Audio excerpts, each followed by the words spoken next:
கர்த்தருடைய பரிசுத்த நாமத்துக்கு மகிமை உண்டாவதாக. Glory be to the name of the Lord. மத்தேயு எழுதின சுவிசேஷம் 2ஆம் அதிகாரம் முதல் 2 வசனங்கள் வாசிப்போம். Matthew's Gospel, 2nd chapter, first 2 verses. ஏரோது ராஜாவின் நாட்களில் யூதேயாவில் உள்ள பெத்லகேமில் இயேசு பிறந்த பொழுது கிழக்கிலிருந்து சாஸ்திரிகள் எருசலேமுக்கு வந்து, யூதருக்கு ராஜாவாக பிறந்திருக்கிறவர் எங்கே? கிழக்கிலே அவருடைய நட்சத்திரத்தை கண்டு அவரை பணிந்து கொள்ள வந்தோம் என்றார்கள்.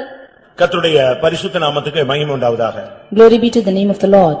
ஆண்டவராகிய இயேசு கிறிஸ்து இந்த உலகத்திலே பிறந்த பொழுது அவரை தேடி அவரை பணிந்து கொள்ள 3 பேர் கடந்து வந்தது நம்ம எல்லாருக்கும் தெரியும். When Jesus was born in the world, we see that 3 of them came to see him. அவர்களுக்கு ஒரு நட்சத்திரம் வழிகாட்டினது. There a star guided them. அந்த நட்சத்திரம் அவர்கள் எத்தனையோ வருடங்களாக அதை குறித்து படித்து அதை குறித்து அறிந்து அதற்காக காத்திருந்து கடைசியாக அந்த நட்சத்திரம் தென்பட்ட பொழுது அதை அவர்கள் பின்பற்ற ஆரம்பித்தார்கள். They have studied of this star from years together. They have researched of this star and they have known of it, and they were waiting for the star to appear. When they saw that, they began to follow it. அவர்கள் ஒரு சாஸ்திரிகள் கூட்டமாக இருந்தார்கள். They were the group of the wise men. வான சாஸ்திரிகளாக காணப்பட்டார்கள். They were found as astrologers. அவர்களுக்கு இந்த ஒரு நட்சத்திரம் தோன்றும், அது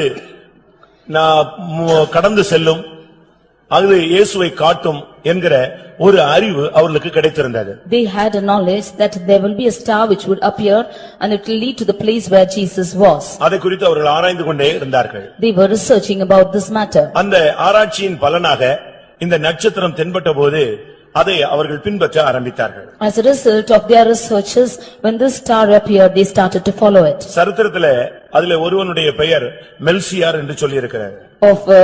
Of the people who followed, one of his name is Melchior. இன்னொருவனுடைய பெயர் கஸ்பார் என்று சொல்லி இருக்கிறார். Another one's name is Caspar. இன்னொருவனுடைய பெயர் பல்தசார் என்று சொல்லப்பட்டிருக்கிறார். And another one's name is Balthasar. இந்த 3 சாஸ்திரிகள் தான் ஒருமித்து இந்த நட்சத்திரத்தை குறித்து ஆராய்ந்து அதை கண்டுபிடித்து அது தோன்றின உடனே அதை பின்பற்ற ஆரம்பித்தார்கள். All these 3 wise men got together, they researched of this star and when they found this, they started to follow it. அவருடைய ஆராய்ச்சியின் பலனாக அந்த நட்சத்திரத்தை அவர்கள் கண்டுபிடித்தார்கள். As a result of their researches, they found the star. அது ஒரு நாள் அவர்களுக்கு கண்களுக்கு தென்பட்டது. One day the star appeared to their eyes. இந்த உலகத்திலே இரவு நேரங்களிலே தென்படுகிற நட்சத்திரங்களைப் போல அல்லாமல் அந்த நட்சத்திரம் இவர்களுக்கு ஒரு வழிகாட்டியாக அது கடந்து செல்லக்கூடிய ஒரு நட்சத்திரமாக தென்பட்டது. This star did not appear as the stars which we see in the night, but it was found as a star which was leading them to something else. ஒரு மனிதன் ஒரு மனிதனுக்கு வழிகாட்டலாம்.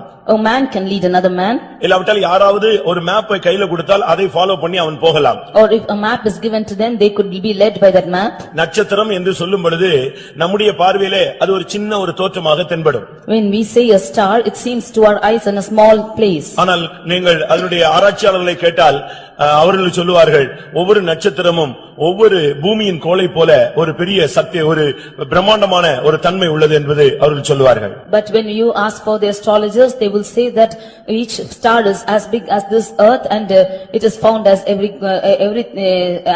பலவிதமான நட்சத்திரங்களை குறித்து வேதத்திலே சொல்லப்பட்டிருக்கிறது. We see about many stars in the word of God. இன்றைக்கும் கூட விஞ்ஞானிகள் பலவிதமான நட்சத்திரங்களை புதிதாக கண்டுகொண்டே வருகிறார்கள். Today also the astrologers are finding out new stars.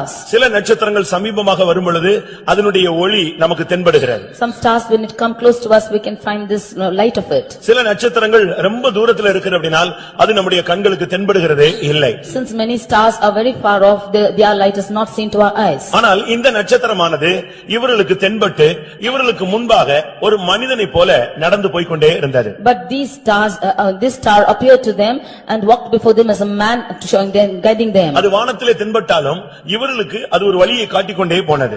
Although it was found in the skies, it was found as a guide to them.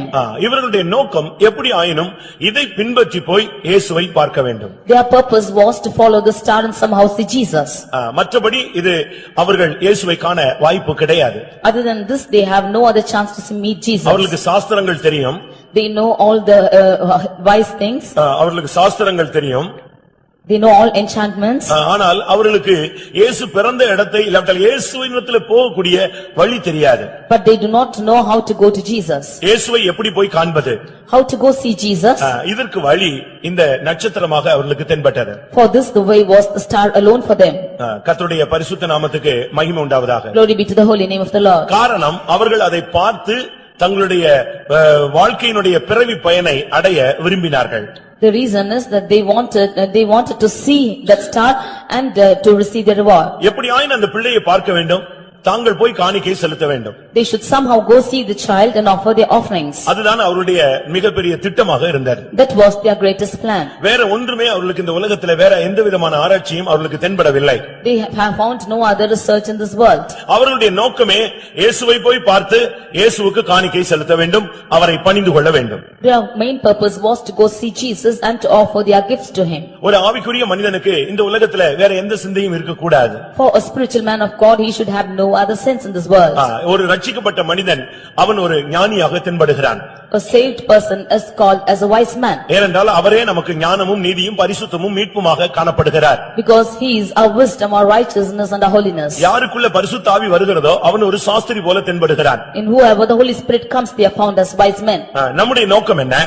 What is our purpose? இந்த உலகத்திலே நம்மை தேவன் சிருஷ்டித்ததின் நோக்கம் என்ன? What is the purpose for God creating us in this world? நாம் இந்த உலக பிரகாரமாக இந்த ஸ்டாரை தொங்க விட்டுக் கொண்டிருக்கிறதுக்காக தேவன் நம்மை அழைத்தாரா? Did the Lord call us to just hang out a star in the worldly manner? இல்லாவிட்டால் இன்றைக்கு ஒரு புதிய Dress வாங்கி போட முடியாத தேவன் நம்மை அழைத்தாரா? Or did the Lord call us to put on a new garment? இல்லாவிட்டால் உலக பிரகாரமாக ஒரு கிறிஸ்துமஸை ஆசரிக்க முடியாத தேவன் நம்மை தெரிந்து கொண்டாரா? Or did the Lord choose us to just enjoy this Christmas? நம்முடைய நோக்கமே இயேசுவை போய் பார்ப்பது. Our main purpose is to go see Jesus. அந்த ஒரே நோக்கத்தோடு தான் நம்மை தேவன் இந்த மார்க்கத்திலே கொண்டு வந்து வைத்திருக்கிறார். With that only purpose the Lord has brought us into this ஒருவேளை இந்த religion. மார்க்கத்துக்கு நாம் வரும்பொழுது பலவிதமான காரணங்களோடு வந்திருக்கலாம். Maybe we have come into this religion with many purposes. சுகத்துக்காக வந்திருக்கலாம், We could have come for healing. விடுதலைக்காக வந்திருக்கலாம், We could have come for deliverance. ஆசீர்வாதத்துக்காக வந்திருக்கலாம், We could have come for blessings. மன நிம்மதிக்காக வந்திருக்கலாம். And we could have come for the peace of mind. இப்படி பல விதங்களிலே நோக்கத்தோடு நாம் வந்திருந்தாலும் நம்மை குறித்த தேவனுடைய திட்டம் நாம் போய் அவரை பார்ப்பது. Although we have come with different purposes, the plan of God is that we should go see him. அதை அவர்கள் அறிந்த பொழுது சரியான விதத்திலே அதை ஃபாலோ பண்ண ஆரம்பித்தார்கள். When they knew that, they rightly followed that star. அந்த நட்சத்திரம் அவர்களுக்கு தென்பட ஆரம்பித்தது. And that star appeared to them. அவங்களுக்கு வாழ்க்கையில மிகப்பெரிய சந்தோஷம். There was an exceeding joy for them. ஏனென்றால் ஒரு நட்சத்திரம் மூடுகிறது. Because that star was moving. எப்படி இருக்கும்? How it will be? இப்ப சூரியனை நீங்கள் காலையில பார்த்தால் அது மூவ் பண்றது நமக்கு நன்றாக தெரியும். Now when we see the sun, we can see that it's moving. சாயங்காலத்துல அது அஸ்தமனமாகிறதை நீங்கள் பார்த்தால் நன்றாக அதை விளங்கிக் கொள்ள முடியும். At the time of its set, in the evening, you can see it's moving. அது எங்கேயோ எத்தனையோ கோடிக்கணக்கான மைல்களுக்கு அப்பாலே அது போய் கொண்டிருக்கிறது. நமக்கு அது அஸ்தமனமாகிறது போல தென்படுகிறது. அஸ்தமனம் அல்ல, இன்னொரு தேசத்திலே அது என்ன செய்கிறது? உதயம் ஆகிறது. It is revolving so many kilometers away from this earth, but we can see it setting and rising. It is shining in another place. அதுபோல நட்சத்திரங்களும் கூட எவ்வளவோ தூரத்திலே அது மூவ் பண்ணிக்கொண்டே இருக்கிறது. Like this, the stars are also revolving around. ஆனால் இந்த நட்சத்திரம் அப்படி அல்ல. But this star is not so. அது ஒரு தனிப்பட்ட நட்சத்திரமாக தென்பட்டது. It is found as a peculiar star. அதுக்கு பெயர் என்ன? What is the name of it? 2ஆம் அதிகாரம் 2ஆம் வசனத்திலே அவருடைய நட்சத்திரம் என்று அதுக்கு பெயர் இருந்தது. When in the second chapter, second verse, we can see that is his star. அது அவருடைய நட்சத்திரம். It is his star. இது மனிதனுக்காகவே அது கிரியை செய்யக்கூடிய ஒரு சக்தி உள்ளது. It is has the power to work only for man. நான் இந்த நட்சத்திரத்தை குறித்து உங்களுக்கு பின்பாக வர்ணிக்கிறேன். I will tell you about this star later. இப்பொழுது அந்த நட்சத்திரத்தை அவர்கள் பின்பற்றி வந்து கொண்டிருந்த பொழுது, Now as they came following the star, இந்த ரட்சிப்பின் பாதையில வந்த பின்பு after coming to this path of நாம் salvation, இந்த நட்சத்திரங்களை பின்பற்ற ஆரம்பிக்கிறோம். we are starting to follow the star. நம்ம இன்ஃபன்ட் ஜீசஸை பார்க்க முடியாத வந்தவர்கள் அல்ல. We have not to come see infant Jesus. Infant Jesus வீட்ல வச்சிருக்கீங்களா? Have you got infant Jesus in your houses? யாராவது வீட்ல கொழுகுலு வச்சிருக்கீங்களா? Have you got these idols in your houses? Star தொங்க விட்டுருக்கீங்களா? Have you put on the stars? எப்படி சொல்ல முடியும்? இப்போ இவ்வளவு பெரிய கூட்டத்துல கை வைக்க முடியுமா? In this meeting, how can we put our hands? வீட்ல ஸ்டார் இருக்கா? Do you have your star in your house? ஏதாவது மரத்துல இந்த சீரியல் லைட் தொங்க விட்டுருக்கீங்களா? Have you hang out in the trees in your houses? இவங்களுக்கு போடுறதுக்கு ஆசை, அதனால சின்ன பிள்ளைகளை ஒரு காரணம் காட்டிடுவாங்க. அந்த பிள்ளை அழுதுச்சு, அதனால தான் நெஞ்சிருக்கேன் போட்டிருக்கேன். They wanted to hang out the star, but they put the blame on the children that they are crying and they put the star. நாம் எழுத்தின் பிரகாரமாக அந்த இன்ஃபன்ட் ஜீசஸை ஆசரிக்க கூடியவர்கள் அல்ல.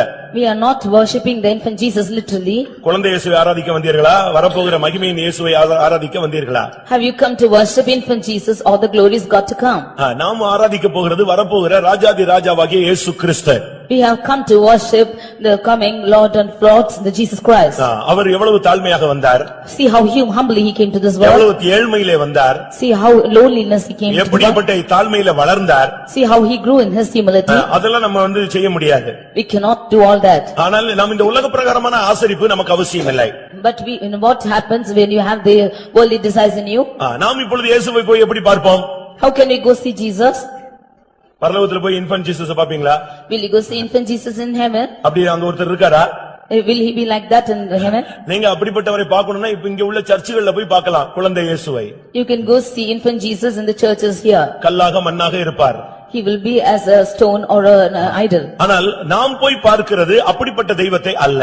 But we are not going to see such a God. அவர் நமக்காக இந்த உலகத்திலே மனுவாய் அவதரித்து இந்த உலகத்திலே வளர்ந்து நமக்காக இரத்தம் சிந்தி நமக்காக மரித்து நமக்காக அவர் பரத்துக்கு ஏறி போய் இப்பொழுது நமக்காக பரிந்து பேசிக் கொண்டிருக்கிறார். He took the form of the human being and he came and died for us on this earth, and he lived on this earth, and he shed his blood, he died and he was resurrected, and now he is interceding for you and me. இனி அவருடைய தோற்றமே வித்தியாசமானது. Hereafter his appearance will இனி be அவருடைய different. தோற்றம் ராஜாதி ராஜா கர்த்தாதி கர்த்தா தேவாதி தேவன். His appearance is as Lord of lords and God of gods. நம்ம இந்த இயேசுவின் பிறந்த நாளை கொண்டாடுறது இல்ல, அந்த டயத்துல இயேசுவுக்கு குறித்த ஒரு மெசேஜ் கொடுப்போம், அவ்வளவுதான் நம்முடைய வேலை. We are not celebrating the birth of our Lord Jesus, but we are giving the message of Jesus. அது ஒரு 2 மணி நேரம் நடத்துவோம். அதுல அந்த பாடலை இயேசுவினுடைய பிறப்பை பாடுவோம்.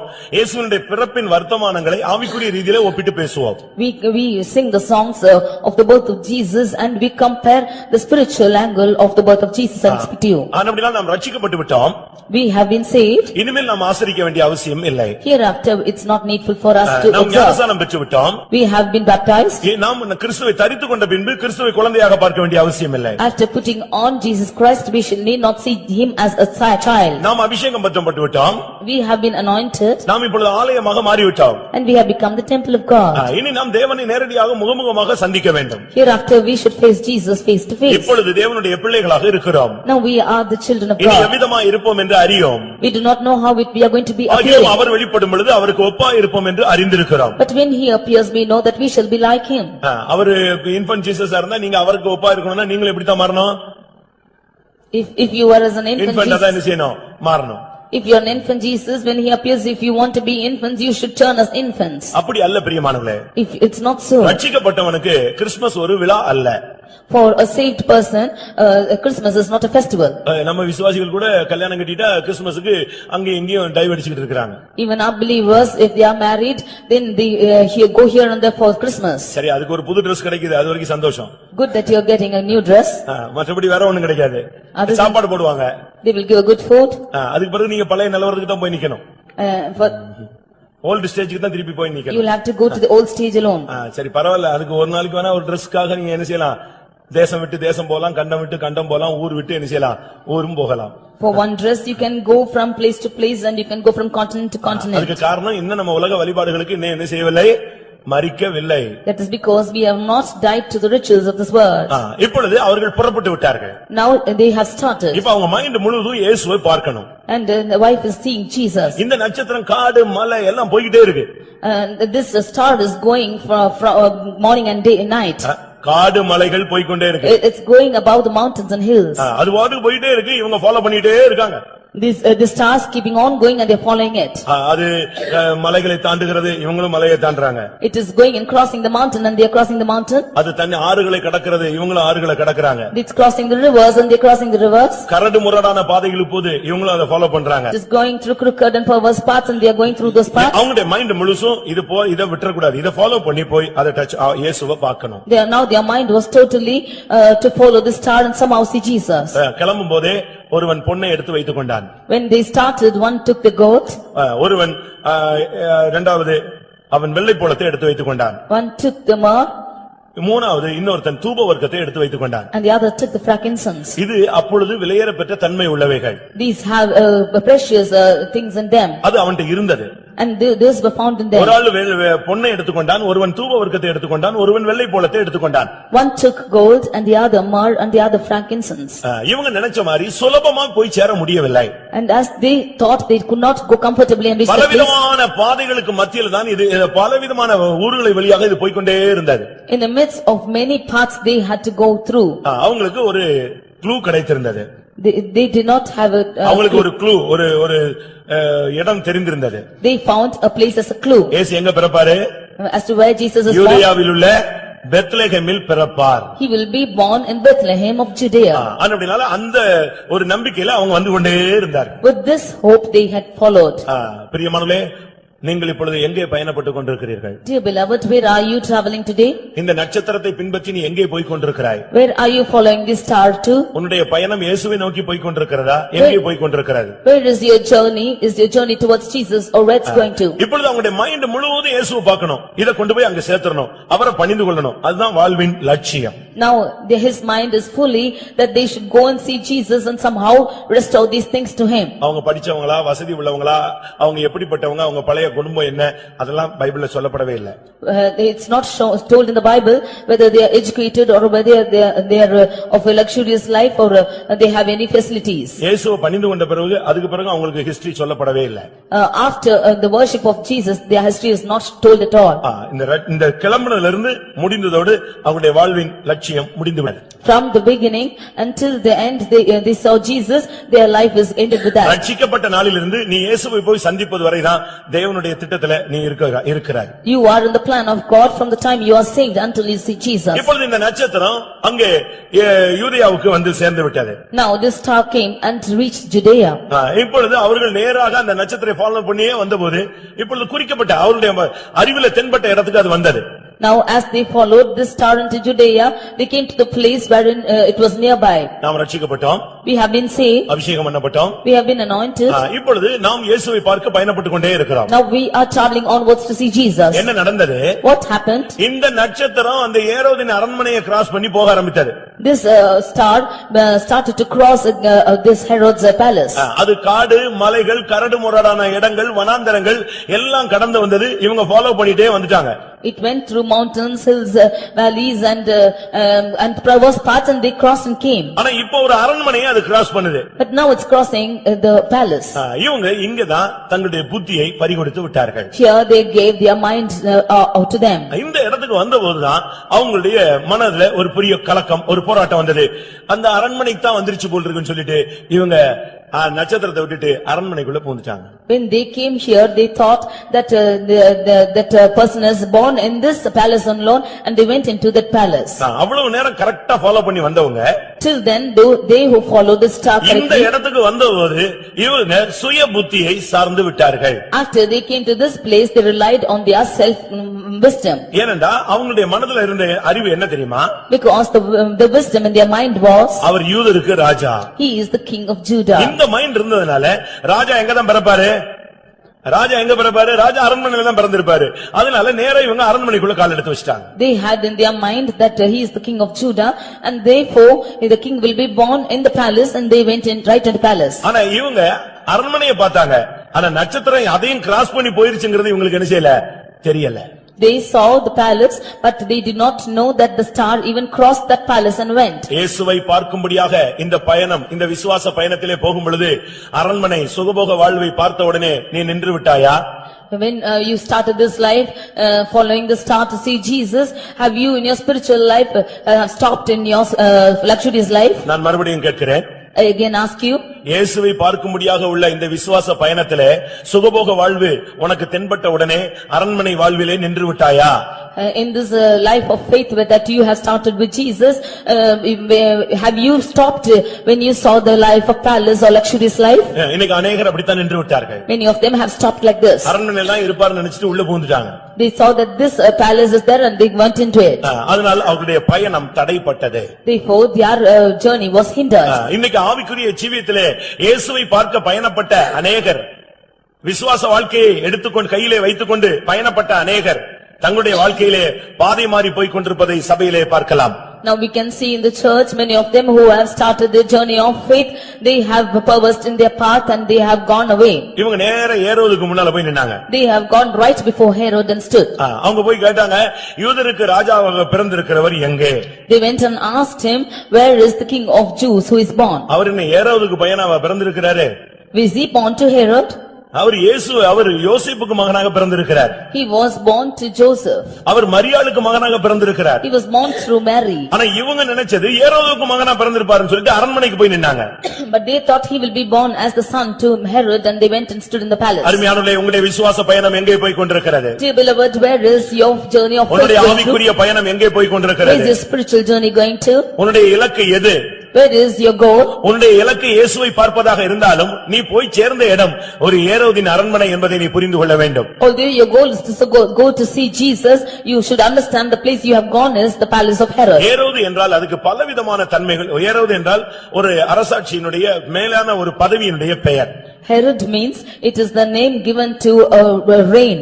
பார்வோன் என்பதை போல ஏரோதுனா ஏரோது அகரிப்பா, ஏரோது 2, ஏரோது 1, இப்படி அவனை அழைத்துக் கொண்டே ஒவ்வொருத்தனுக்கும் ஒவ்வொரு காலங்கள் வைத்து பேர் சொல்லி அழைப்பார்கள். As it is called to Pharaoh, they were called as Herod 1 and 2 for their kingdom. இந்த ஏரோது தான் தேவனுடைய ஆலயத்தை கட்டின ஒரு மனிதன். Herod was the person who built the temple of God. கிறிஸ்துவுக்கு முன்பாக 20வது வருஷத்திலே இவன் ஆலயத்தை கட்டினான். Before Jesus in AD 20, he built the temple. 1.5 வருஷம் அதை கட்டி முடித்தான். He built the temple in 1.5 years. ஆனா என்ன நடந்துச்சு தெரியுமா? But what happened was, திரும்ப அதை ரினியூ பண்ணிட்டே வந்தான். again and again he kept renewing it. இந்த ஆலயத்தை ஒன்ஸ் கட்டி முடிச்சாச்சு, திரும்ப அதை இடிக்கிறது, இதை கட்டுறது, இதை இடிக்கிறது, அதை கட்டுறது, இப்படியே கட்டி 1.5 வருஷத்துல கட்டி முடிச்ச ஆலயத்தை திருப்பி இடிச்சு 46 வருஷம் கட்டி முடிச்சான். He once built the temple and then he abolished it and again built it, and like this the temple which was built for 1.5 years was built for 46 years. யோவான் 2ஆம் அதிகாரம் 20ஆம் வசனத்திலே அதை குறித்து சொல்றாங்க. 46 வருஷம் இதை கட்டினாரே, இயேசு எப்படி இதை இடிச்சா 3 நாள்ல கட்டுவாருன்னு ஒரு क्वेश्चन பண்ணாங்க. In John 2:20 they said that he built the temple for 46 years. How will Jesus destroy this temple and rear it up in 3 days? ஒரு பகுதியில இவன் ஜீவியத்தை கட்டினது போல ஒரு தோற்றம் உள்ளவன். He is a person who appears to build a life. இன்னொரு பகுதியில அவன் இடிச்சு வாழ்க்கையை ஒரு வழி பண்ணிக்கொண்டே வருகிறான். On the other angle, he is destroying the life and is again building, and he is destroying his life alone. நீங்களே தேவனுடைய ஆலயம். You are the temple of God. இந்த ஆலயத்தை எப்படி கட்டிக்கொண்டு வருகிறீர்கள்? How are you building this temple? எத்தனை வருஷம் கட்டிட்டு இருக்கீங்க? How many years are you building this? 46 வருஷமா உங்களுடைய ஜீவியத்தை இன்னும் கட்டிக்கிட்டே தான் இருக்கீங்களா? Are you building your life for 46 years? என்ன எத்தனை தடவை இடிக்க போற? How many times are you going to destroy it? என்ன எத்தனை தடவை நீ பழுது பார்க்க போகிறாய்? How many times will you rear it up? ஏரோது என்று சொன்னால் வீரம், துணிந்தவன் என்ற அர்த்தம். Herod means he was துணிவு, தைரியம். He was brave enough. ஆவிக்குரிய தேவனுடைய பிள்ளைகள் பாவம் செய்ய துணியக்கூடாது. The people of God should not be brave enough to sin. நீ இயேசுவை பார்க்க போறவன் ஏரோதுட்ட போக கூடாது.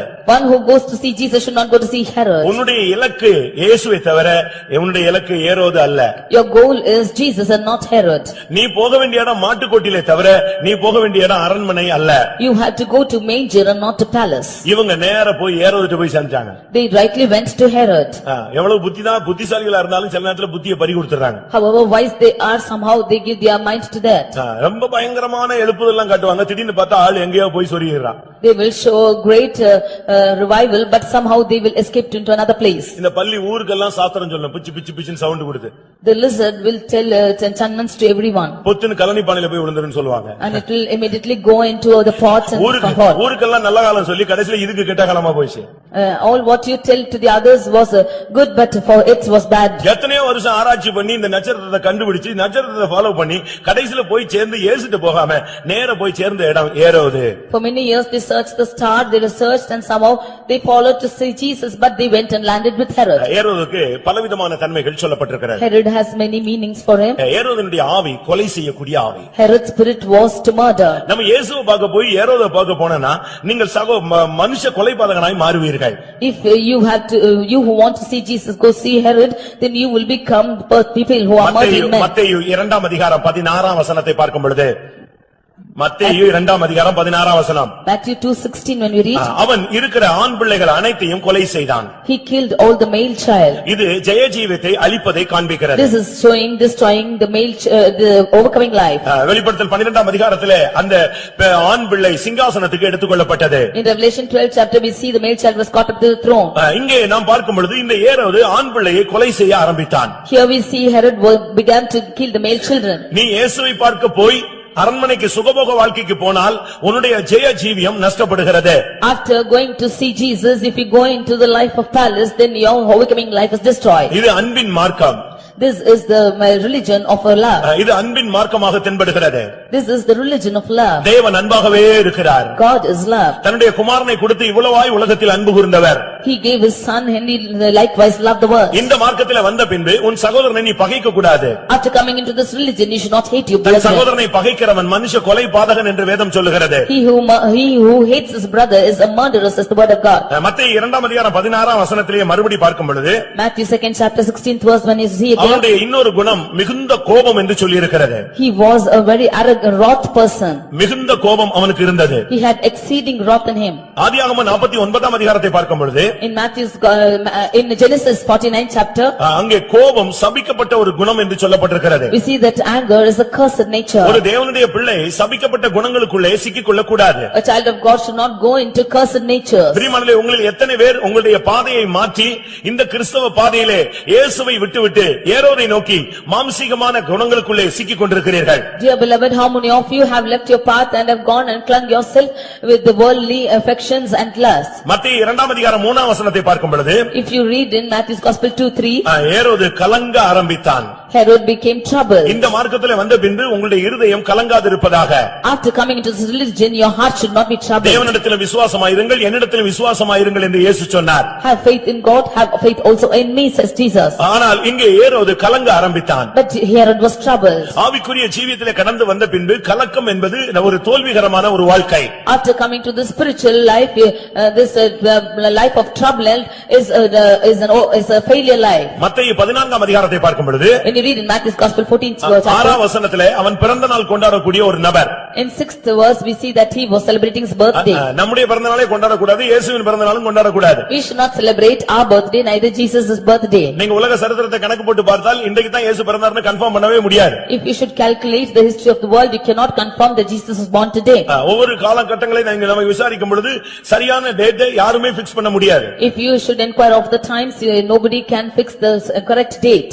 இன்னைக்கு நாம் அந்த நாட்களிலே ஏரோது ஒரு பிறந்த நாள் கொண்டாடி கடைசியாக யோவான் ஸ்நானனுடைய தலையை எடுத்து விட்டான். Those days Herod celebrated his birthday and he beheaded the head of John. உன்னுடைய ஜீவியம் பரிசுத்தவான்களுக்கு ஒரு வேதனையாக இருக்கக்கூடாது. Your life should not be a pain to the saints of God. அப்போஸ்தலர் 12 ஒரு ஏரோதை குறித்து நாம் பார்க்கும் பொழுது, In Acts of Apostles 12th chapter when we see of Herod, 12 முதலாம் வசனத்திலே ஏரோதினுடைய ஆவி சபையிலே சிலரை துன்பப்படுத்துகிற ஆவி. the spirit of Herod was to vex the certain children of God in the church. அவன் யோவானை கொலை செய்தான். He killed John the Baptist. பேதுருவையும் கொலை செய்ய வகை தேடினான். And he also wanted to kill the male ஒரு children. ஏரோது அல்ல, எத்தனை ஏரோது வந்தாலும் இதே ஆவிதான் அவங்களுக்குள்ள வந்து கொண்டே இருந்தது. How many other times he might come, he was always wanting to kill. சபைக்குள்ளே நீ வந்த பின்பு இயேசுவை காணும்ங்கற இந்த பயணத்திலே சபையிலே உன்னால் யாருமே துன்பப்படுத்தப்படக்கூடாது.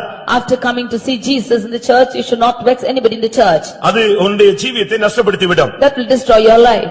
நீ சபையிலே யாருக்காவது நீ ஒரு முள்ளாக காணப்பட்டால் நீ இயேசுவை நோக்கி பயணப்படவில்லை, நீ ஏரோதை நோக்கி பயணப்பட்டிருக்கிறாய். If you are a thorn to anybody in the church, then you have not traveled towards Jesus but towards Herod. Mark 8:15 வசனத்தை பார்க்கும் பொழுது, In Mark chapter 8 verse 12, 8:15 வசனம், 8:15, அங்க என்ன சொல்லப்பட்டிருக்கிறது? what is told here? ஏரோதுவினுடைய புளித்த மாவு என்று சொல்லப்பட்டிருக்கிறது. We see the leaven of Herod.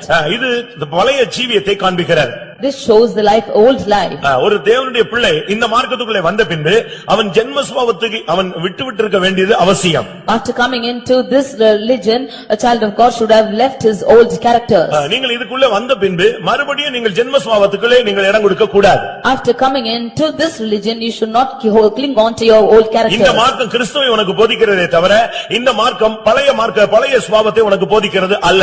This religion is preaching to you about Christ and not the old characters. believers. ஏரோதுனுடைய புளித்த மாவுன்னா என்ன அர்த்தம் தெரியுமா? Do you know what is leaven? முதலாம் கொரிந்தியர் 5ஆம் அதிகாரத்தில் நான் பார்க்கும் பொழுது When you read in 1 Corinthians chapter 5, துர்க்குணம் பொல்லாப்பு என்கிறதான புளித்த மாவு. we see the leaven of malice and wickedness. முதலாம் கொரிந்தியர் 5ஆம் அதிகாரம் 8ஆம் வசனத்தில் நீங்கள் பார்க்கும் பொழுது When you read in 1 Corinthians chapter 5 verse 8, புளித்த மாவோடு அல்ல, துர்க்குணம் பொல்லாப்பு என்னும் புளித்த மாவோடு அல்ல. not with the leaven of malice and wickedness. துர்க்குணம் பொல்லாப்பு.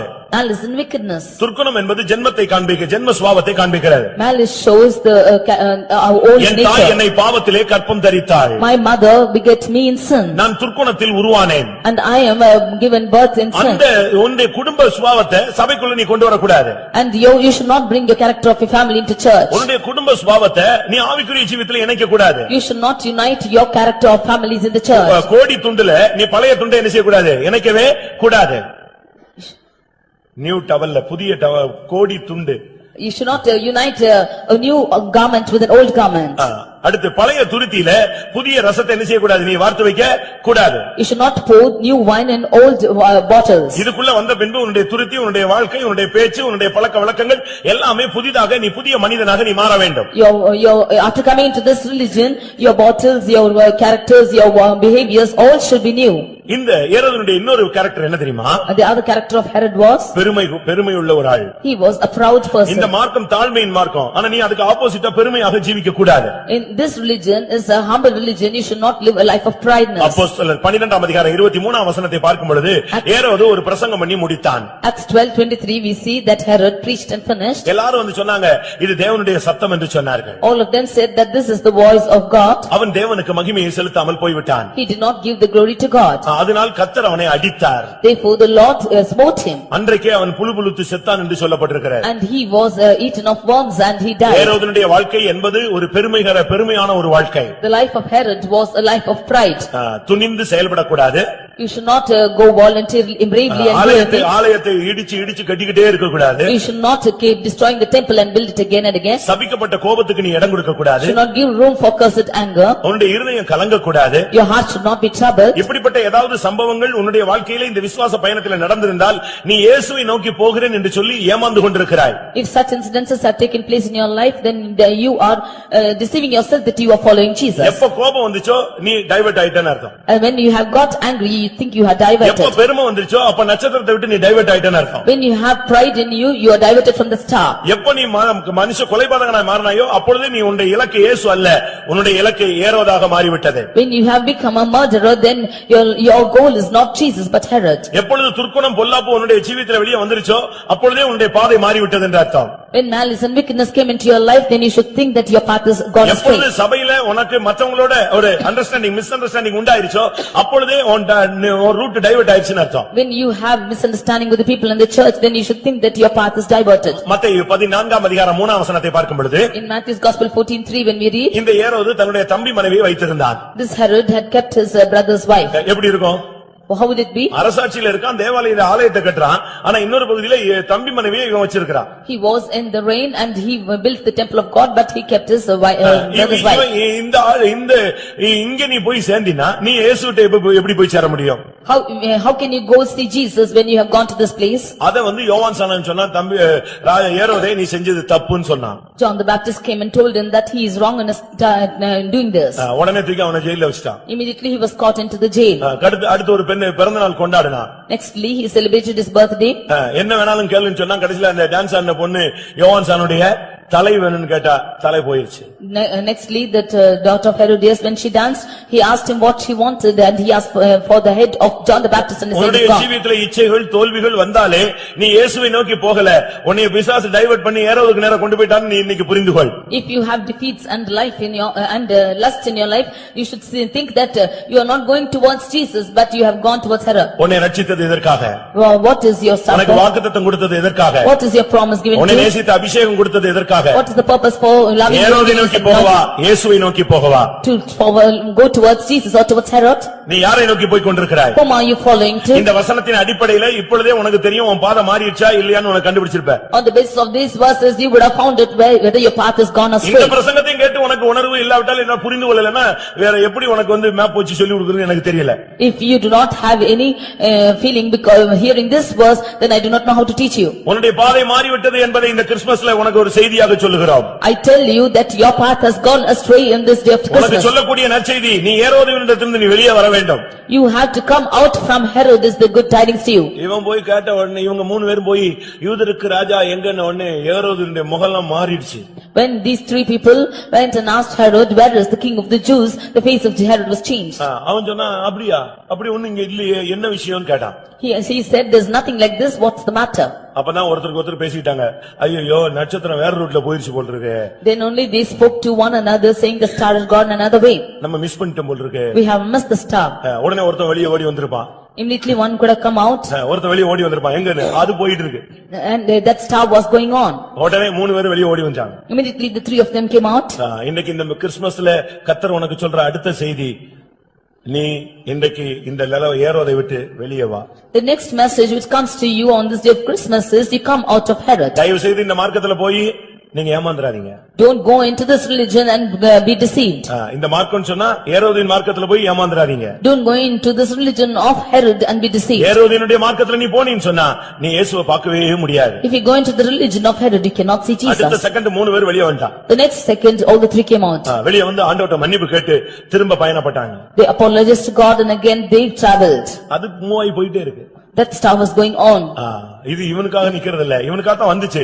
இப்ப திரும்ப ஓடி போய் அத திரும்பவும் ஃபாலோ பண்ணாங்க. Now this star came for them alone and they went again and followed the star. நீ பாதை மாறின சாஸ்திரிகளா?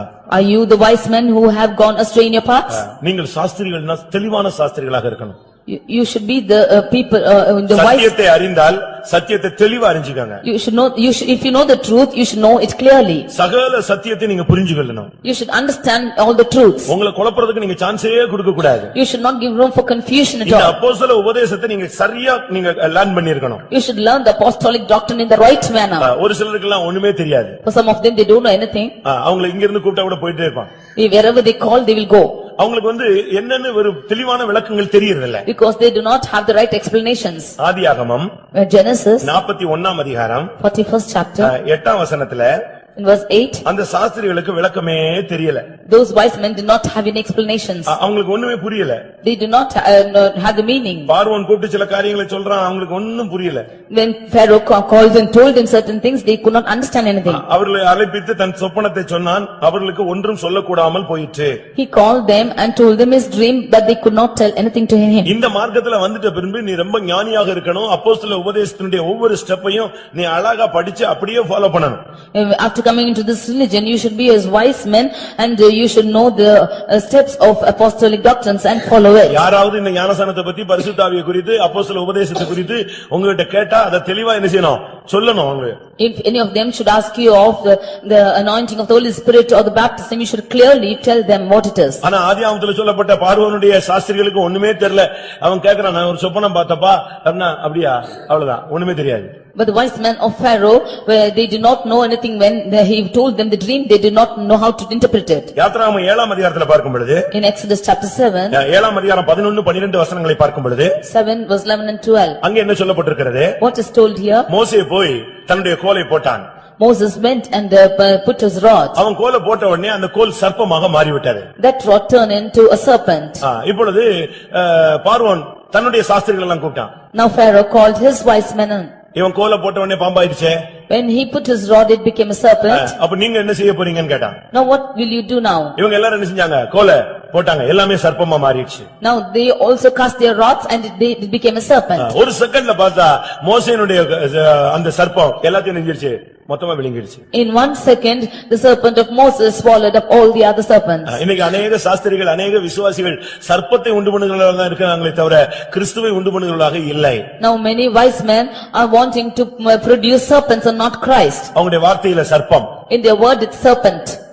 அவருடைய நாவில் சர்ப்பத்தின் விஷம் இருக்கிறது. The poison of the asp is found under their tongue. இன்னைக்கு அநேக சர்ப்பத்தை தான் உருவாக்குறாங்களே தவிர சத்தியத்தை உருவாக்க அவங்களுக்கு சக்தி இல்லை. Many of them are producing serpents today and not the truth. ஆனா தானியேல் 4ஆம் அதிகாரத்துல பாத்தீங்கன்னா தானியேலுக்கு ஒரு பேர் உண்டு, சாஸ்திரிகளின் அதிபதி.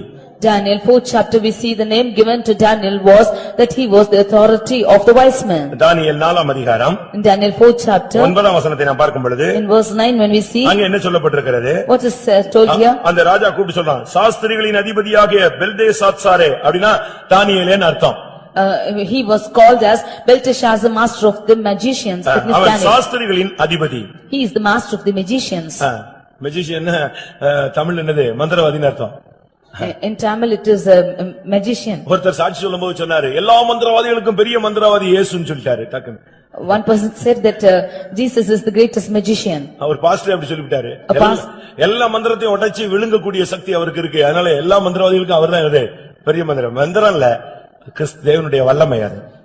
One person said that he has the greatest power above all the magicians. It's not magic, but it's the power of God. தானியேல் 4:9 தமிழ்ல சாஸ்திரிகளின் அதிபதின்னு ரொம்ப டீசென்ட்டா இருக்கு. இங்கிலீஷ்ல எப்படி சொல்லிருக்கான்? அந்த ராஜா எப்படி கூப்பிட்டு ராஜாவுக்கு வெளிச்சம் அப்படின்னா இவனும் ஒரு பெரிய என்னது மந்திரவாதிதான் நினைச்சிட்டு இருக்கான். The king thought that he is also a magician, a greater magician.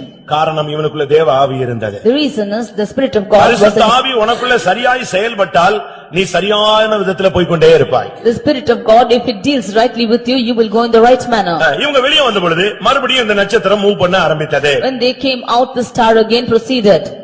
அவர்கள் வெளியே வந்த பொழுது After they came out, அந்த நட்சத்திரத்தை அவர்கள் கண்டு சந்தோஷப்பட்டார்கள். they saw the star and they rejoiced. வெளியே வந்த பொழுது அந்த நட்சத்திரத்தை அவர்கள் கண்டார்கள். When they came out, they saw the star.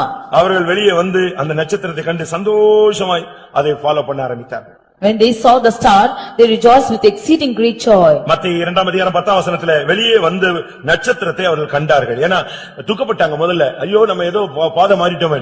இங்க வெளியே வந்த அந்த நட்சத்திரம் என்னது?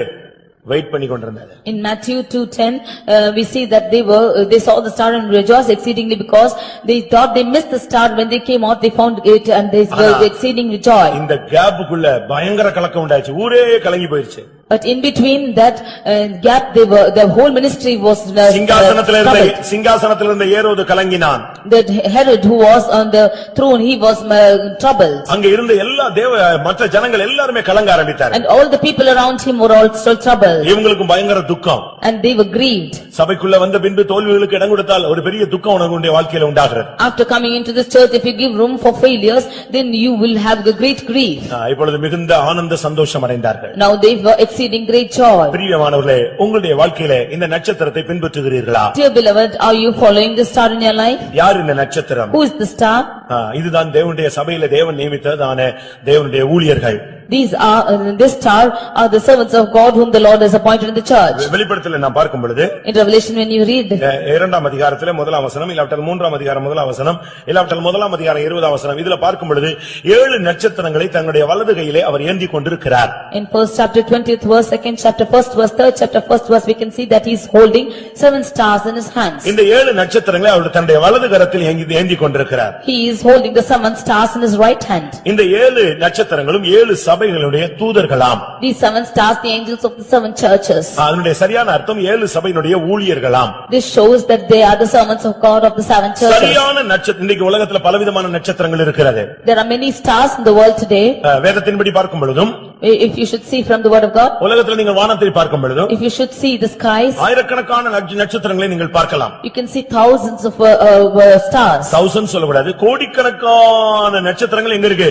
வானத்துல மின்னிக் கொண்டிருக்கிறார். There are crores of stars are shining in the skies. அதுக்கு துருவ நட்சத்திரம்னு பேர் இருக்கு. And there's a star called Octopus. இப்படி பலவிதமான நட்சத்திரங்களுடைய பெயர் வேதத்திலேயே யோபுல சுட்டிக்காட்டப்பட்டிருக்கிறது. And many stars like this are named like them. இவைகளுக்கு எல்லாவற்றுக்கும் மத்தியில ஒரு நட்சத்திரம் தான் எதை ஃபாலோ பண்ணுது? இயேசுவிட்டு கொண்டு போக முடியாத ஊழியத்தை செய்கிறது. Of all these stars, only one star is doing the ministry of taking to Jesus. மத்ததெல்லாம் தேவன் நியமித்த இடத்துல இருந்து அதது அதனுடைய வேலையை செஞ்சிட்டு இருக்கு. All the other stars are doing their work for which the Lord is appointed. ஒரு டைம் வரும்போது அது பூமியினுடைய அந்த நீள்வட்டத்துக்கு வரும்பொழுது பூமியில நல்ல பிரகாசமா தென்படும். அதுக்கு பிறகு பாத்தீங்கன்னா கொஞ்ச காலம் கழிச்சு அது மறைவின்ற இடத்துக்கு போயிருது. When it comes closer to the surface of the earth, then it seems to shine brightly, and after that it will go back to its place. இப்படி பலவிதமான நட்சத்திரங்கள் பூமியில வானத்திலே காணப்படுகிறது. Like this, many kinds of stars are found in the skies. அதை அப்படியே விட்டுறலாம்.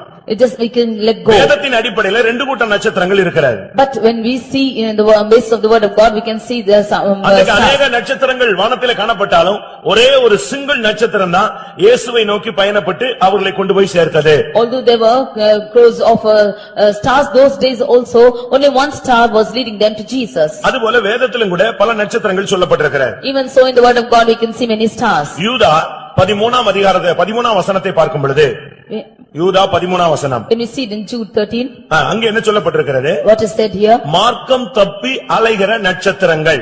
These are stars which are wandering away. இந்த நட்சத்திரத்தை ஃபாலோ பண்ணா நீ எங்கேயுமே போக மாட்ட, எங்கேயோ போய் சேர்ந்துருவ. If you should follow this star, you will not go to any place, you will go somewhere else. இது மார்க்கம் தப்பிடுச்சு. It is lost its way. தேவன் அதுக்கு நியமித்த பாதையில அது இல்லை.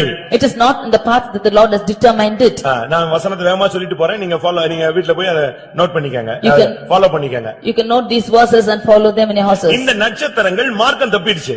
These stars are wandering stars. நீங்க சில நேரங்கள்ல இரவுல வானத்தை நோக்கி பாருங்க, In the night time, you just look up to the skies. ஒரு வெளிச்சம் கீழ விழுந்தது போல உங்களுக்கு தெரியும். It will seem that a light is coming down and அது falling. எரிகற்கள் இல்லட்ட விண்கற்கள்னு சொல்றாங்க. We see that they are burning stones. அதனுடைய இன்னொரு விளக்கம் நீங்க சயின்டிஸ்ட் கேட்டீங்கன்னா, If you ask for an explanation, இந்த பாதை மாறின நட்சத்திரங்கள்லாம் அந்த ஈர்ப்பு சக்திக்கு வரும் பொழுது அப்படியே அழிஞ்சு எரிஞ்சு ஒண்ணு இல்லாம போயிடுது. these wandering stars, when it come to that place, then it is burnt and becoming nothing. சில இடத்துல வசனங்கள் சொல்லியிருக்கு, நட்சத்திரங்கள் தங்களுடைய ஒளியை மழுங்கி போய்விட்டது, அந்த வெளிச்சமே அதுக்கு டிம்மா போயிடுச்சு, ஒண்ணுமே இல்லாம போயிடுச்சு. In some places, we see that the stars have lost their brightness. இப்படி மார்க்கம் தப்பி அலைகிற நட்சத்திரங்கள் உண்டு. அத ஒருத்தன் ஃபாலோ பண்ணானா எங்க போவான்? Like this, there are wandering stars. If they follow, where will they go to? இவனும் மார்க்கம் தப்பி தான் போகணும். He will also wander on his way. இன்னைக்கு அநேகர் சொல்றாங்க, எல்லாமே என்ன ஆறுகள் எல்லாம் நதிகள் எல்லாம் புறப்பட்டு கடைசியில் எங்க போய் சேருகிறது? கடலில் போய் சேருகிறது. Today many of them say that the waters of all the rivers flow down to the and go to the sea. போய் ஜியோகிராஃபியை நல்லா படிச்சு பாரு, எல்லா நதியும் அங்க போய் சேராது. You go and see the geography and see that all the rivers don't go there. எத்தனையோ குட்டைகள் இருக்கு, There are many எத்தனையோ நதிகள் புறப்பட்டு அப்படி நின்று போய் விடுகிறது. many rivers proceed and just stop in the way. உலக தத்துவத்துக்கு வார்த்தைக்கு நல்லா இருக்கும், ஆனா அது உண்மையாக அது கிடையாது. It will be good in the worldly manner, but it is not true. வெளிப்படுத்தல் 8ஆம் அதிகாரம் 11ஆம் வசனத்தை பார்க்கும் பொழுது, When we read in Revelation 12:11, அங்க ஒரு நட்சத்திரத்துக்கு பெயர் சொல்லப்பட்டிருக்கிறது. அந்த நட்சத்திரத்துடைய பெயர் எட்டி. We see that the name given for this வெளிப்படுத்தல் 8ஆம் அதிகாரம் 11ஆம் வசனம். அந்த நட்சத்திரத்திற்கு எட்டி என்று பெயர். அந்த நட்சத்திரத்துக்கு எட்டி என்று பெயர். எட்டின்னு சொன்னா உங்களுக்கு தெரியுமா? this தமிழ்ல name அதுக்கு is தமிழ்ல அதுக்கு wormwood. விளக்கம் எட்டின்னு சொல்லியிருக்கு. This star is called as wormwood. அப்படின்னா என்ன தெரியுமா? What is the meaning? பயங்கரமான கசப்பு. It means it is very bitter. அதனுடைய வாயில வச்சிட்டீங்க, தொலைஞ்சீங்க நீங்க. If you should keep in your mouth, you will be gone. எட்டி நீங்க அநேகர் பார்த்திருக்கிறதுக்கு வாய்ப்பு இல்ல. There's no chance for many of you to see it. சாராயம் குடிக்கிறாங்க பாருங்க, அதுல மிக்ஸ் ஆயிருக்கு இந்த எட்டி. Many of them who drink liquor, in that it's mixed. அதனாலதான் இவனுக்குள்ள உள்ள வந்து இறங்கின உடனே பழைய கோபம் பழைய கசப்பெல்லாம் வெளியே வந்துருதுன்னு நினைக்க புலம்ப ஆரம்பிச்சிடறான் பாருங்க, சண்டையை போட்டுறான் பாத்தீங்களா? When it comes and when they drink it, they become anger in their old anger. இந்த ஆல்கஹால்ல இது மிக்சிங்ல இருக்கிறது. It is mixed in this alcohol. இந்த நட்சத்திரத்துக்கு பெயர் எட்டி. This name of the star is wormwood. இந்த நட்சத்திரத்தை நீ ஃபாலோ பண்ணினா உன் வாழ்க்கையும் எட்டிதான். If you should follow this wormwood, then you will also become bitter. வாழ்க்கையெல்லாம் கசப்பு, துக்கம், சஞ்சலம், தவிப்பு. ரட்சிக்கப்பட்டும் கூட நீ தோல்வியாய் நீ உன்னுடைய வாழ்க்கையில போய் கொண்டே இருக்கிறாய். Your whole life is full of bitter. Even after you're saved, you're going in the life of failure. இன்னைக்கு ஒரு சிலர் நட்சத்திரம்னா நான் ஊழியர்னு சொன்னேன், ஊழியக்காரங்களை சொரூபமா வச்சிடறாங்க.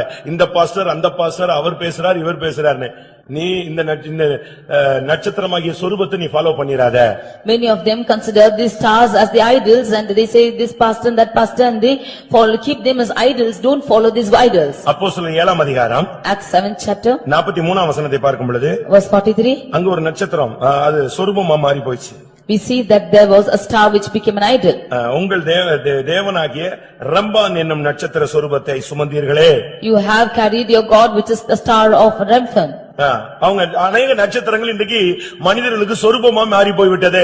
Many stars have become images to man. அநேக ஊழியர்கள் இன்றைக்கு பூமியிலே மற்றவர்களுக்கு சொரூபங்களாக வணங்கத்தக்கதான சிலைகளாக மாறிவிட்டார்கள். Many servants of God have become idols whom the people are worshipping. இந்த நட்சத்திரம் இந்த சிலையாய் மாறி போன சொரூபங்களை நட்சத்திரங்களை நீ பின்பற்றுகிறாயா?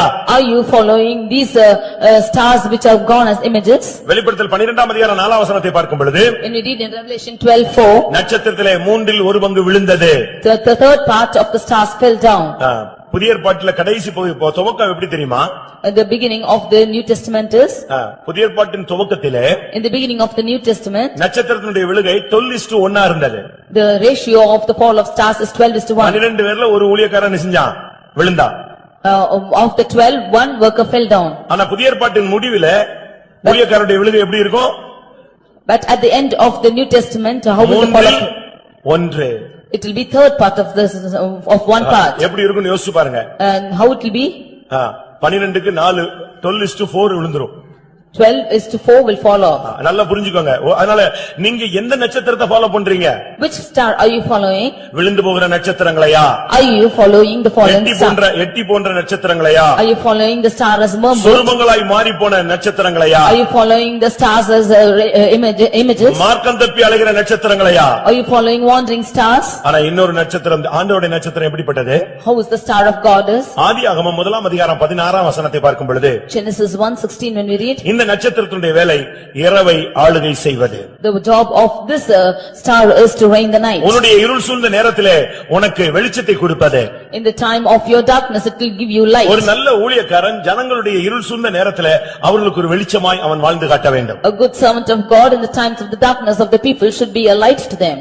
நியாயாதிபதிகள் 5ஆம் அதிகாரம் 20ஆம் வசனத்தை பார்க்கும் பொழுது In Judges 5:20, அங்கே அந்த நட்சத்திரங்கள் சிசராவோடு யுத்தம் பண்ணின. these stars fought against Sisera. ஒரு மனித சேனையோடு வானத்திலிருந்து நட்சத்திரம் யுத்தம் பண்ணினது. The army of man, the stars from heaven fought against them. எப்படி இருக்கும் பாருங்க. See how it is? சிசராவோடு அந்த வல்லமைகள் எல்லாம் நட்சத்திரங்கள் வானத்திலிருந்து யுத்தம் பண்ணின. The stars in their courses fought against Sisera. இது எதை காண்பிக்கிறது? What does it show? உன்னுடைய குடும்ப வாழ்க்கையினுடைய போராட்டங்களிலே இந்த ஊழியர்கள் உனக்காக ஜெபத்திலே அவர்கள் உனக்கு உதவி செய்கிறார்கள். In your family problems, the servants of God in their prayer are striving for you. உன்னோடு போராடுகிற வானமண்டலங்களில் உள்ள பொல்லாத ஆவிகளின் சேனைகளை அவர்கள் எதிர்க்கிறார்கள். They are resisting the evil powers which is fighting against you. உன்னோடு போராடுகிற இப்பிரபஞ்சத்தின் அந்தகார லோகாதிபதிகளை ஆவியிலே அவர்கள் கடிந்து கொள்ளுகிறார்கள். They are condemning the spirit of the wickedness which is working against you. ஒரு சகோதரி சொன்னாங்க, A sister said, நைட் 2:30க்கு எனக்கு போன் எடுத்தாங்க. she called me twice. புருஷன் மனைவியும் சேர்ந்து போன் எடுத்துட்டு என் பிள்ளை வந்து பயங்கரமா காது வலின்னு கத்திட்டு இருக்காங்க. The husband and wife called me and said that for my child there's a ear pain like this. ரொம்ப கஷ்டப்படுறா. She's suffering. ஒரு 4 மணி நேரமா நாங்களும் உட்கார்ந்து அழுகுறோம், ஜெபிக்கிறோம், என்னெல்லாமோ பண்றோம், ஒண்ணுமே பண்ண முடியல அப்படின்னு சொன்னாங்க. For 4 hours we have been crying and praying, we cannot do anything. நான் உடனே ஜெபிச்சேன். I prayed for them. ஒரு அந்த நேரத்துல எழும்பி உட்கார்ந்து ஒரு ஜெபம் பண்ணி கர்த்தாவே அந்த பிள்ளைக்கு விடுதலை கொடுக்கணும். I immediately prayed for the deliverance of the child. அந்த விடுதலையின் அடையாளமாக அந்த பிள்ளை அப்படியே தூங்கிரணும். As a sign of it, that child should sleep. அவ்வளவுதான். That is what. நான் ஜெபிச்சு நானும் தூங்கிட்டேன். ஒரு 2-3 நிமிஷத்துல அந்த பிள்ளை தூங்கிடுச்சு. I prayed and I slept, and in 2-3 minutes the child also slept. அவங்க காலையில வந்து சொன்னாங்க, In the morning they came and said, 4 மணி நேரம் நான் ஜெபிச்சேன், என்ன ஆச்சுன்னு கேட்டாங்க. For 4 hours I prayed, what happened? நான் என் வீட்டுக்காரர் முழங்கால் போட்டு 4 மணி நேரம் ஜெபிச்சோம். Both me and my husband prayed together on knees. ஒண்ணுமே நடக்கல. Nothing happened. இந்த போன்ல 1 நிமிஷம் 1/2 நிமிஷம் ஜெபிச்சீங்க, இது எப்படி சக்சஸ் ஆச்சு? You prayed for half a minute over the phone and she's immediately got delivered. நீங்க போராடுறது வேற, நாங்க போராடுறது வேற. Your striving is different from ours. நீ அந்த காது வலியோட போராடுன, நாங்க அந்த காது வலியை ஏற்படுத்தின பிசாசோட என்ன செய்றோம்? போராடுறோம். You are striving with the ear pain, but we are striving with the spirits which is working against that ear pain.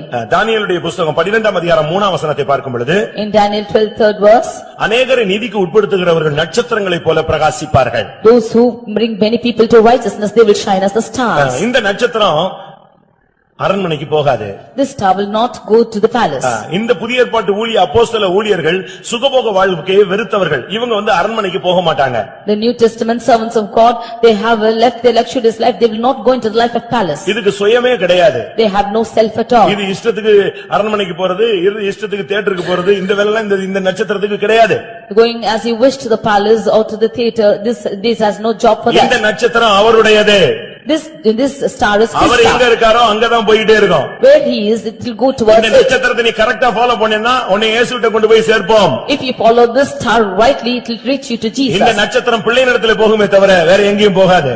This star will go and reach the child and not anywhere else. ஆவியிலே பகுத்தறிந்து நீ இந்த நட்சத்திரத்தை சரியான விதத்திலே follow பண்ணினால் நிச்சயமாக இயேசு வரும்பொழுது மகிமையிலே உன்னை கொண்டு போய் நிறுத்தும். If you discern the spirits and follow the star, then truly when Jesus comes, it will make you stand firm. 147 சங்கீதம் 4ஆம் வசனத்தை பார்க்கும் பொழுது 147th Psalm verse 4, அங்க என்ன சொல்லப்பட்டிருக்கிறது? what is told here? இந்த நட்சத்திரத்துக்கு பேரிட்டு அவர் அழைக்கிறார். He is naming these stars.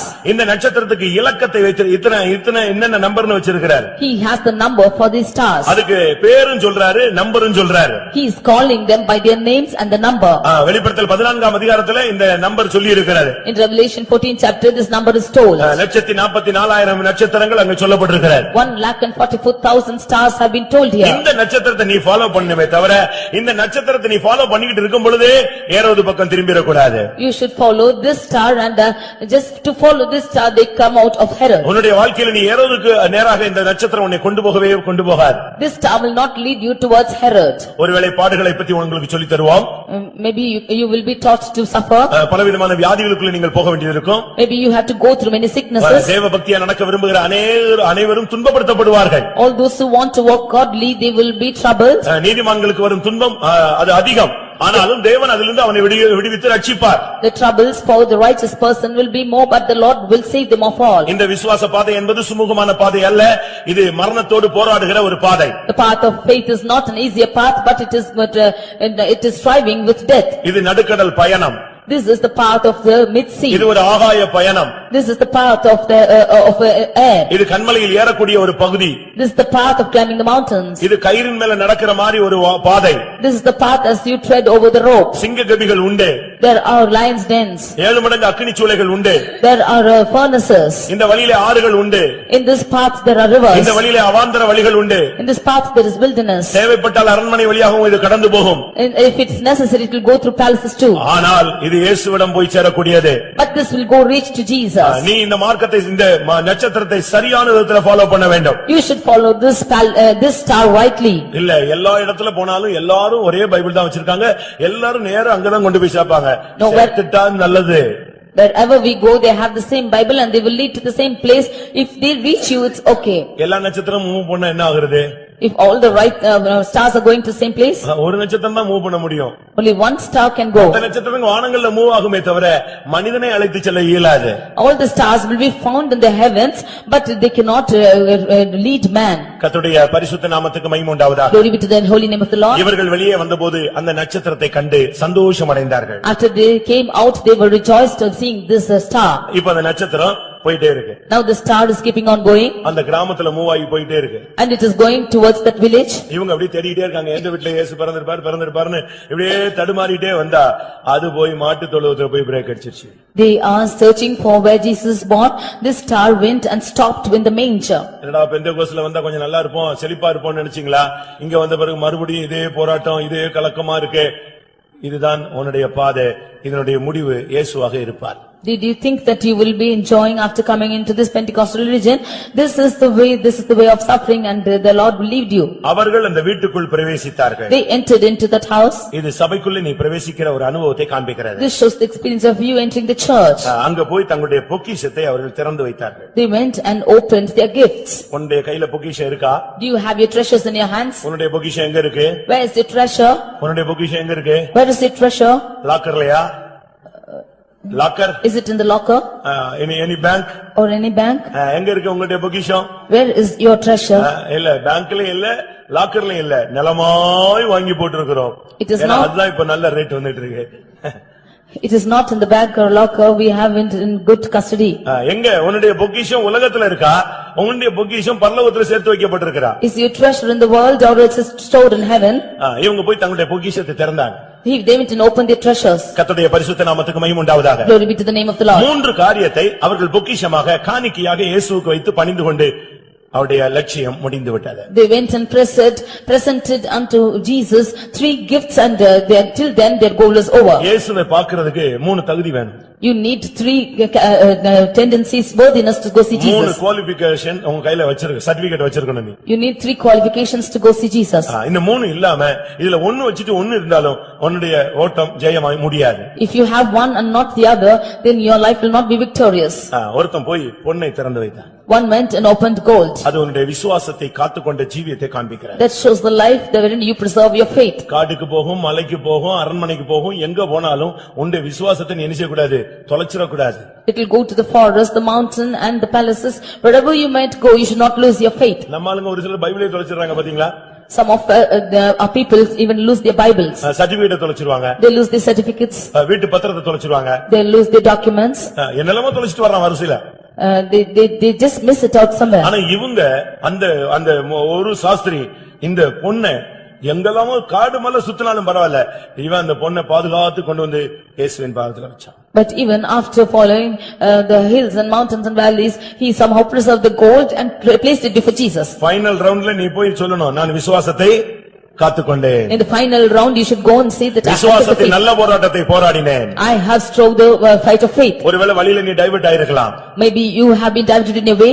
ஒருவேளை இன்னைக்கு நீ டைவர்ட் ஆன நிலவரத்துல இருக்கலாம். Maybe you are in the state of being diverted today. இன்னைக்கு மறுபடியும் நீ சரியான பாதைக்கு வந்து நில்லு. Now you come back to the right path today. சரியான அந்த நட்சத்திரத்தை மறுபடியும் ஃபாலோ பண்ணு. You follow the star rightly. பின்மாற்றத்திலிருந்து வெளியே வா. You come out of your backsliding. தோல்விகளிலிருந்து வெளியே வா. Come out of your failures. மறுபடியும் இந்த நட்சத்திரம் உனக்காக உதவி செய்யும். Again the star will help you. உன் போராட்டங்களில் அது யுத்தம் செய்யும். In your strivings it will help you. உன்னுடைய இரவு சூழ்ந்த இருள் சூழ்ந்த பாதையிலே அது உனக்கு வெளிச்சமாய் வரும். In your life of darkness it will become a light to you. மறுபடியும் இந்த ஊழியர்கள் உனக்காக போராடி பிரயாசப்படுவார்கள். Again the servants of God will strive in prayer for you. ஆனால் நீ மறுபடியும் இயேசுவிடத்தில் போகும்பொழுது நீ சொல்ல வேண்டிய ஒரே வார்த்தை விசுவாசத்தை காத்துக்கொண்டேன். But when you come to Jesus you should have to say only one word, I have kept the faith. இந்த காணிக்கை இல்லாம வேற காணிக்கையோட உள்ள போய்டாதீங்க. With no other offering you should go in. இன்னைக்கு கூட நீங்க காணிக்கை கிறிஸ்மஸ் காணிக்கைன்னு வந்திருப்பீங்க.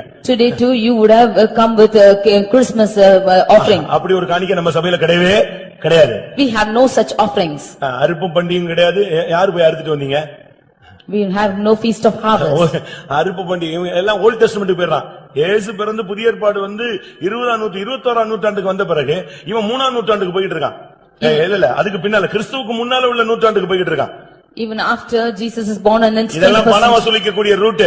All these are routes to take money. நீங்க அந்த ரூட்ல நீங்க போய் விழுந்துடாதீங்க. ஏரோதின் ரூட்ல போயிடாதீங்க.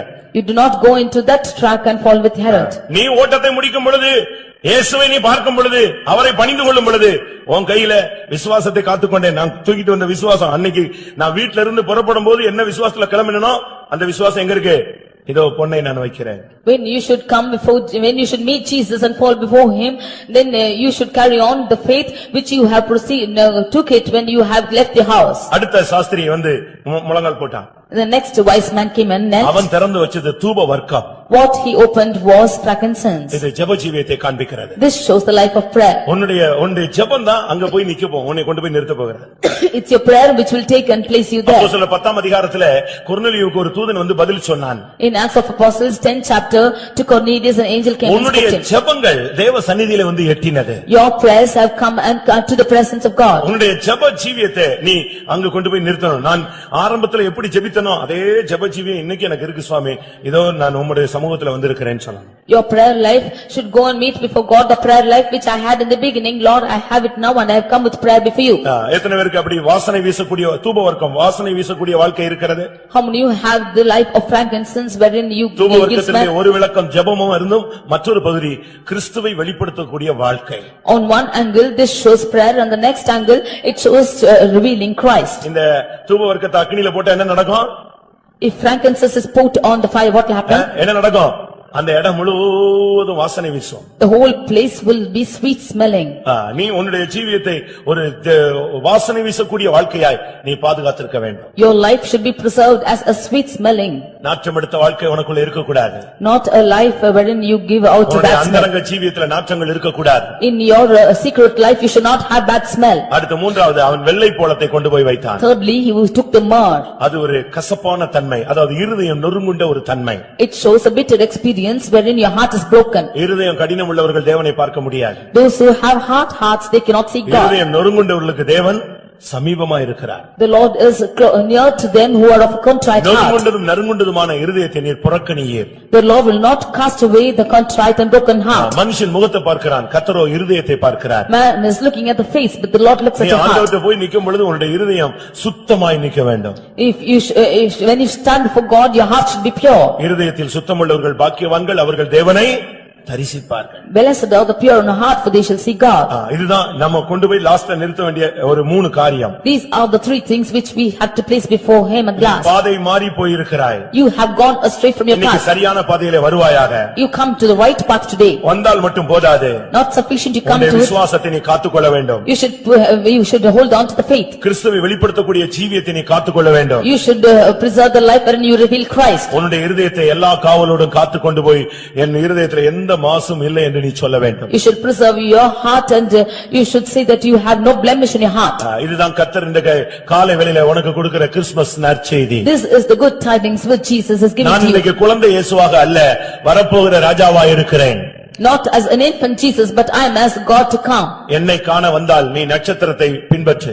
If you should come to follow me, you follow this சுய star. புத்தியை சார்ந்து ஏரோதை பார்க்க போய்விடாதே. Do not rely on your self conscience and go and to ஆனாலும் Herod. உனக்கு கிருபையாக நாட்கள் கூட்டி கொடுக்கப்பட்டிருக்கிறது. I have given added days to you graciously. பாதை தவறின நிலவரத்திலிருந்து நீ வெளியே வா, மறுபடியும் என் நட்சத்திரங்கள் உனக்கு வழிகாட்டும். Come out of the path wherein you have tread through and again the star will guide சரியான you. நட்சத்திரத்தை விளங்கிக் கொள்வாயாக.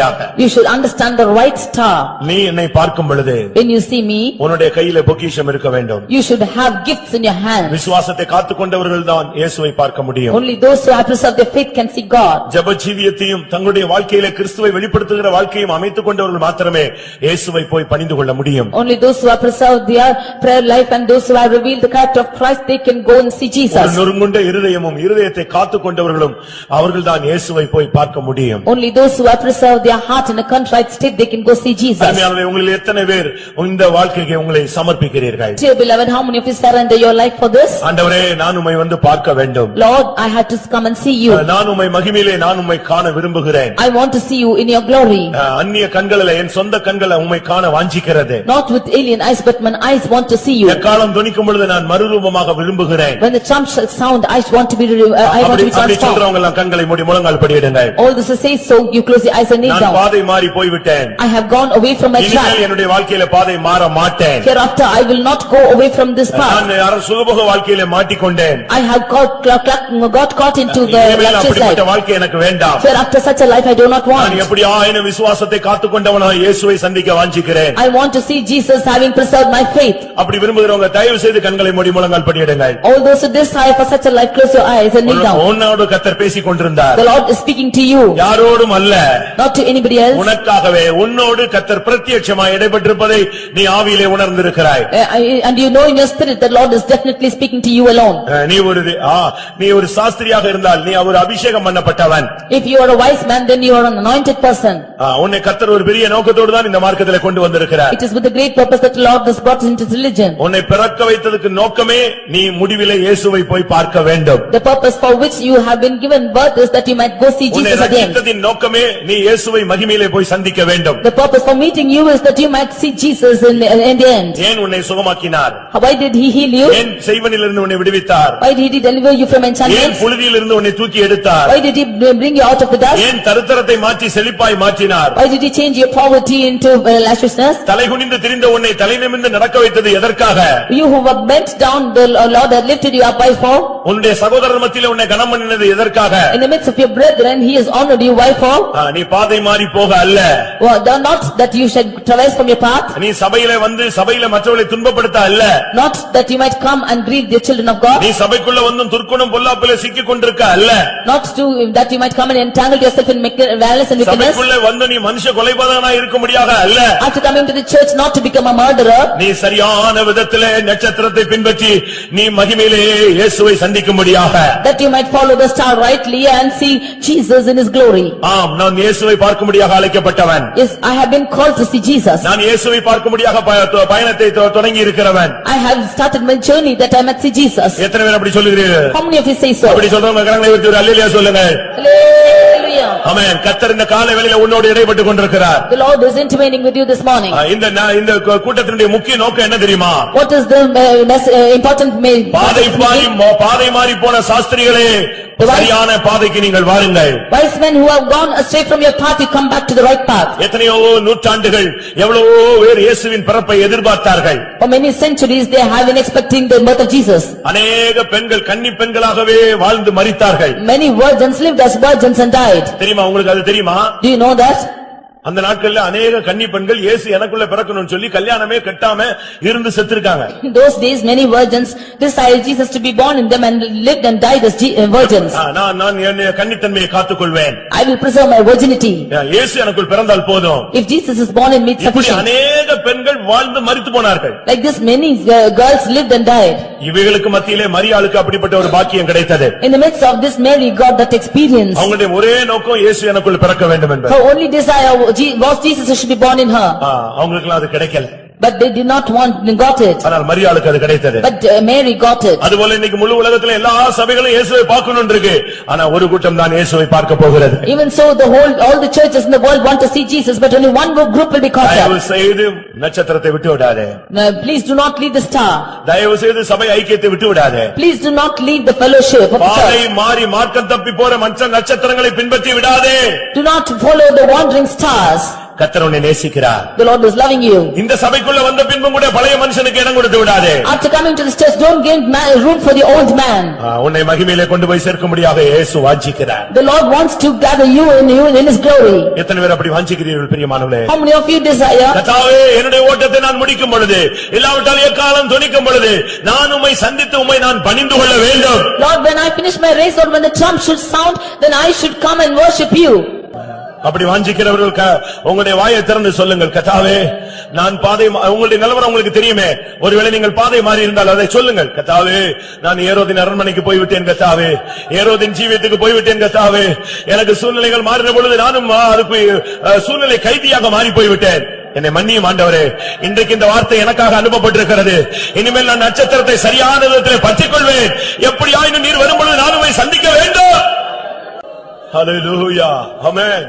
யாக்கோபில் இருந்து ஒரு நட்சத்திரம் உதித்தது.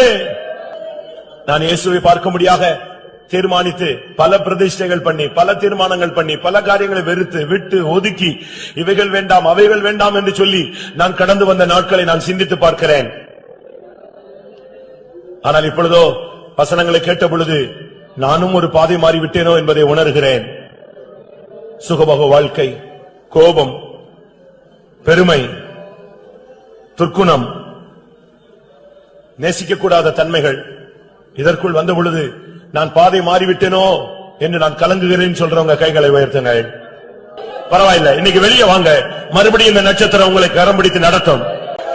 ஆமென், ஹல்லேலூயா, ஆமென். முழங்கால் போட்டு நீ இப்பொழுது கர்த்தருடைய சமூகத்தை பணிந்து கொள்.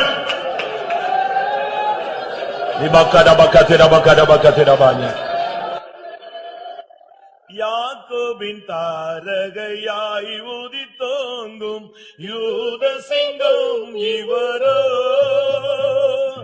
யாக்கோபின் தாரகையாய் உதித்தோங்கும் யூத சிங்கம் இவரோ. தாவீதின் பேரில் தோன்றுவோர் இணையாய் இணையற்ற இரட்சகரோ.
ஆண்டவருக்கு மகிமை. அல்லேலூயா மகிமை. வல்லவரே உமக்கே. அல்லேலூயா மகிமை. வல்லவரே உமக்கே.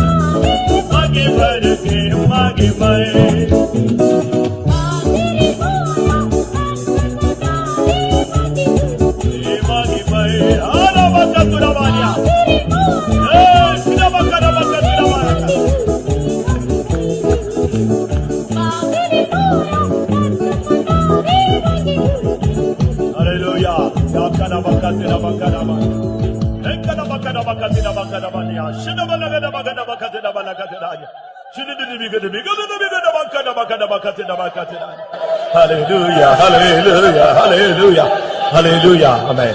வசனம் கேட்கும் பொழுதே நீங்கள் உங்களை சமர்ப்பித்திருக்க வேண்டும். ஆமென், ஆமென். கர்த்தர் இன்றைக்கு உங்களுடைய சரியான பாதையிலே உங்களை நடத்தும்படியாக யாக்கோபின் நட்சத்திரமாய் அவர் கடந்து வந்திருக்கிறார். ஹல்லேலூயா.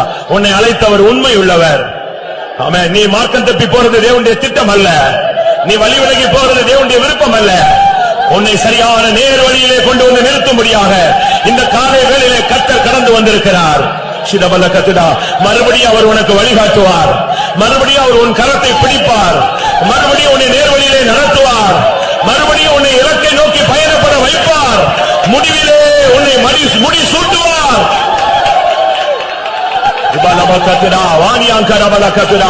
உம்முடைய ஆலோசனையின்படி அவர் உன்னை நடத்தி உன்னை மகிமையிலே ஏற்றுக்கொள்வார். அன்றைக்கு அவர் குழந்தையாக தென்பட்டார். சாஸ்திரிகள் போய் காணிக்கை செலுத்தி விட்டார்கள். முடிந்து விட்டது. ஆனால் இனிமேல் அவர் வரும் பொழுது மணவாளனாய் வரப்போகிறார். அவரை சந்திக்க ஒரே வாய்ப்பு, மணவாட்டியாய் மாறினால் மாத்திரமே அவரை சந்திக்க முடியும். ஹல்லேலூயா. எத்தனை பேர் அப்படிப்பட்ட ஒரு வாழ்க்கைக்கு சமர்ப்பிக்கிறீர்கள் பிரியமானவர்களே? இயேசு மணவாளனாய் வரும் பொழுது நான் மணவாட்டியாய் போய் நிற்க வேண்டும். ஹல்லேலூயா.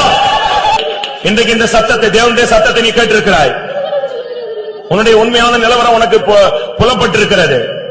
இன்றைக்கு கர்த்தருடைய வார்த்தையின் எச்சரிப்பின் சத்தை கேட்டு நீ மறுபடி அந்த ஏரோதின் பாதையை விட்டு வெளியே வந்திருக்கிறாய்.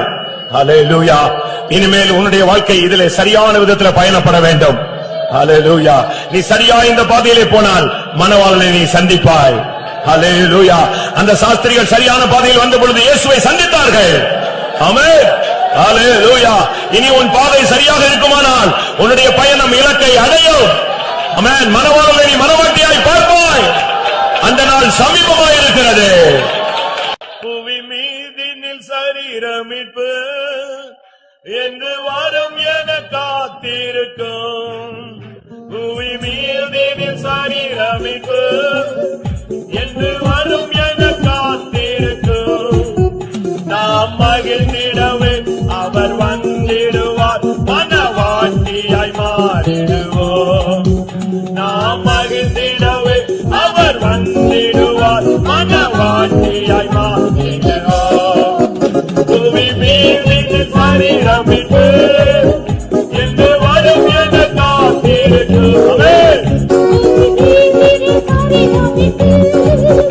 என்று வரும் என காத்திருக்கும். நாம் மகிழ்ந்திடவே அவர் வந்திடுவார். மணவாட்டியாய் மாறிடுவோம். நாம் மகிழ்ந்திடவே அவர் வந்திடுவார். மணவாட்டியாய்